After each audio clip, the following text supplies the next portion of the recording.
Don't know if you're like me, but I'm a news watcher. I probably shouldn't watch the news because it gets me all bummed out and depressed and angry, gets my blood pressure up.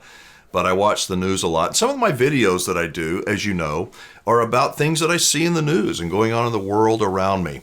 With the war in Ukraine, with gas prices, inflation at the grocery stores, with all this uncertainty all around us, it is easy to get stressed.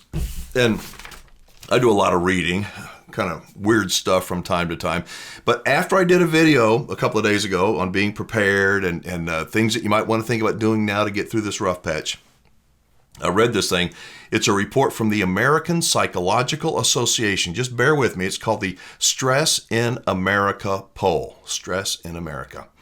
It says that adults already weary from 2 years of the COVID-19 pandemic are now overwhelmingly troubled by inflation and the war in Ukraine. No kidding. You dive into it. It says before the war in Ukraine, 65% of Americans said that they were stressed about money and the economy. 65%. What does that tell you? My translation is people are way too deeply in debt, and they know it. 65% of the people surveyed are worried about money and the economy. If you've dug yourself a big old financial hole, it's going to be hard to, as they say, climb out of it. But you got to start. If you don't start climbing out, you're never going to get out. Go back to the poll. It says today, 87% of those surveyed cited rising costs of everyday items such as groceries and gas are a significant source of stress. This is now that the war has hit Ukraine. It says the same high percentage said that their mental health was greatly affected by what has felt like a constant stream of crises without a break over the last 2 years. Does it seem like that to you? It seems like that to me. I mean, since what, March 2 years ago? It's one thing after the other. And it's none of it's good. There's hope and no, we got a vaccine. Well, kind of a vaccine. Well, it's going to work. Well, it may work. And okay, you still got to wear a mask, got to get a jab. No, you don't have to. Now you have to get 2 jabs. And this uncertainty has driven people crazy. It's closed businesses. It's bankrupted people. It's made people lazy. They could sit at home and get a paycheck. How good is that? It's been bad. And then what? 3 weeks ago? 3 weeks ago, Ukraine gets invaded. Upside down the world goes again. Upside down. And fuel prices are higher than they have ever been before. Stress is over the top. What do you think? Do you see people that are affected? It's literally mental stress. 87% of Americans are concerned about their mental health. I'm surprised it's as low as 87%. That's the honest truth. I want to tell you some of the things that to not do. Here's what I suggest you don't do. And the reason I can tell you don't do it is because I've done it and it's not good. We're all stressed. Our fuse is about that long. Man, we are instantly able to just criticize and ridicule and condemn and attack everybody, aren't we? When you do that, especially when you do it on social media, it feels so good. Oh, got him. Well, it feels good until you go, oh my God, what did I do? I think there was a better way of handling that. That's why before I post anything, especially if it's on social media, I will think about it. Ooh, good thing I thought. Good thing I didn't say it that way. You think. We are all in the communication business, and we all want to communicate effectively. And when you do it emotionally, whether you're super happy or super angry, it's generally not very good. So it's not going to change anything. You can show pictures of the gas pump, and I've taken pictures of the gas pump too, but it's not going to change anything. What can change something? Let me tell you what can change something, is the faith in knowing that this too shall pass. It is going to pass. We are Americans. We are not perfect, but we are Americans. You are one of the luckiest human beings on the planet, and so am I. This is going to pass. I also suggest that you don't put too much hope in our politicians. Any of them. I didn't do anything to get us in this mess. You didn't do anything to get us in this mess. Yet here we are. we're the ones that are paying the price. To get worked up, to be mentally unhealthy, unstable. 87% of Americans say that they've got mental stress conditions. That's a lot. That's sad. So here's what you can do to get out of it. Number one, really believe that this too shall pass, because it will. It will pass. Believe it's going to be tough, because it's going to be really tough. Do what you can do. Do something, even if it's small, even if it's clean your garage, even if it's just fix up your RV. Do something positive. It will make you feel good. Stay busy. Turn off the friggin' news. How many times do we want to see pregnant women being carried off and little children bleeding and people dying? Okay, we get it. Turn the TV off. Read a book. There's a really good book, if you know what I'm talking about. You can read that, part of it. Do something productive. Do business with people that you can trust. We have been duped. Too many of us have been fooled by some slick salesman selling financing and payments, and now we're buried in an RV that's going to take us 15 years to get out of. We don't even like the damn thing.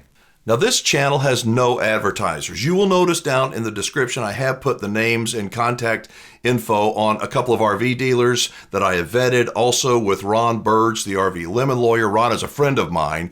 If you have a lemon RV, or you know somebody that does, or you're trying to sue a sleazy dealer or a crappy manufacturer for selling you a lemon RV, Ron's a pretty good guy to contact. But these are not advertisers. These are people that I have vetted. I did my homework. These are people that I trust. But that said, these are people I trust.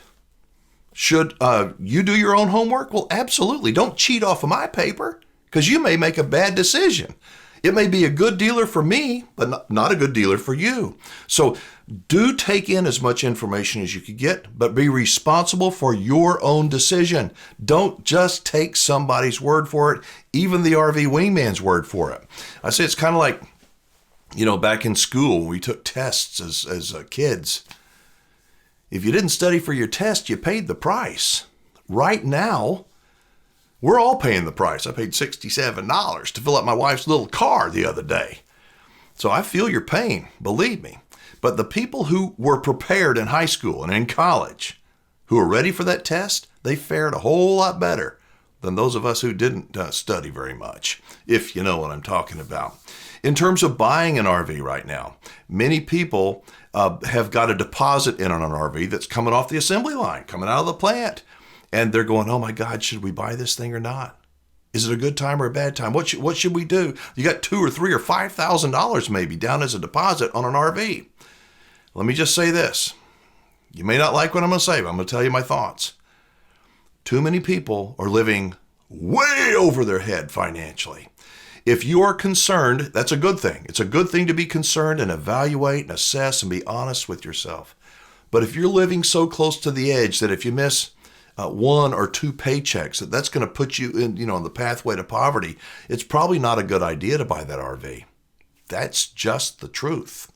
I suggest that if you are going to buy an RV and you think that you can afford it, it may be a better idea to buy a used one if it's a good brand than a new one that's a crappy brand. Think about that for a minute. All RVs are going to break. Every single one of them is going to break down. If you take care of them, they're not going to break down as often. So it's always a better idea to spend the money and buy a quality, a well-made RV, because they are out there, than it is to get a brand new one that's got a horrible, horrible reputation. Also, the reputation of your dealer is critically important. Most people don't do enough homework on their dealer. Do some research. Go to the dealer on a Friday when people are coming to pick up their RV out of service. Go back to the back. Are they happy? How long do they have to wait for their RV to get fixed? Do your homework on your dealer, because I promise you, long after you drive out of the driveway and you sign on the bottom line, you're going to have a relationship with that dealer. So those are some things to think about. I always say that honesty is important. Telling the truth is important. You got to look in the mirror. The person that shaves your face, the person that brushes your teeth, that's the person you got to answer to. You got to be honest with yourself. We all tell the truth. I say that we all tell the truth, but we don't all tell the ugly truth, because the ugly truth is, well, it can be pretty ugly. An example, your wife comes home. She got her hair all cut, done, whatever. And she says, what do you think? And you say, well, I like it. Do you really like it? Is that the truth? Oh, yes, honey, that's the truth. And the ugly truth is, oh, my God, how long is that going to take to grow out? But you don't want to say that because it sounds hateful. As the RV Wingman, I try and tell the ugly truth without coming across as being hateful. So hopefully that makes sense. Do we live in a time when 87% of the people out there in this country feel stress?